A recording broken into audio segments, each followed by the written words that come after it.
After a life-changing event, a New Orleans author and wealth manager set out on a mission. Well, Diane McFerris talks to the father who shares his latest goal of changing the conversation about mental illness.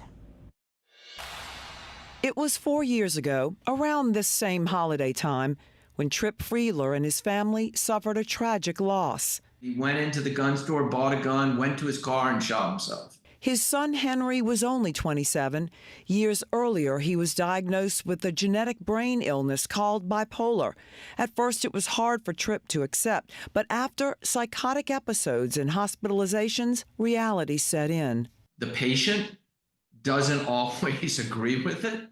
And so Henry's perspective was that he was not sick, we were.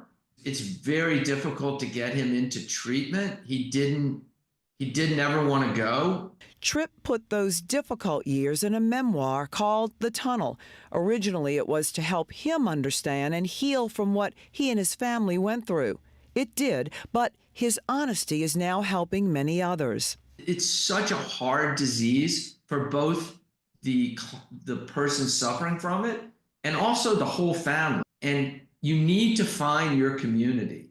It's just too hard to do alone. And it's such a shaming illness. It shouldn't be. And I hope my book humanizes the disease and takes away some of that shame.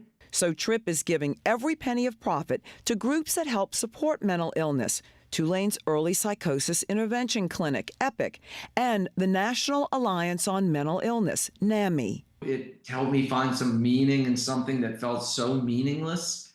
Now Tripp is advocating for states to adopt Donna's Law. It allows mentally ill people to voluntarily put themselves in a data bank, asking that they not be allowed to buy a gun. Anytime you could get a mentally ill person who chooses not to buy a gun is a good thing. I mean, it's a good thing for society. It's a good thing for that person, and it's a great thing for that person's family. Tripp says we seem to have an easier time talking to friends if their child is diagnosed with cancer. He's hoping this story will open the same conversations and support over mental illness. Meg Farris, WWL, Louisiana. It has long been thought that the holiday season is when there is a rise in suicides, but it is actually more common in the spring and summer months.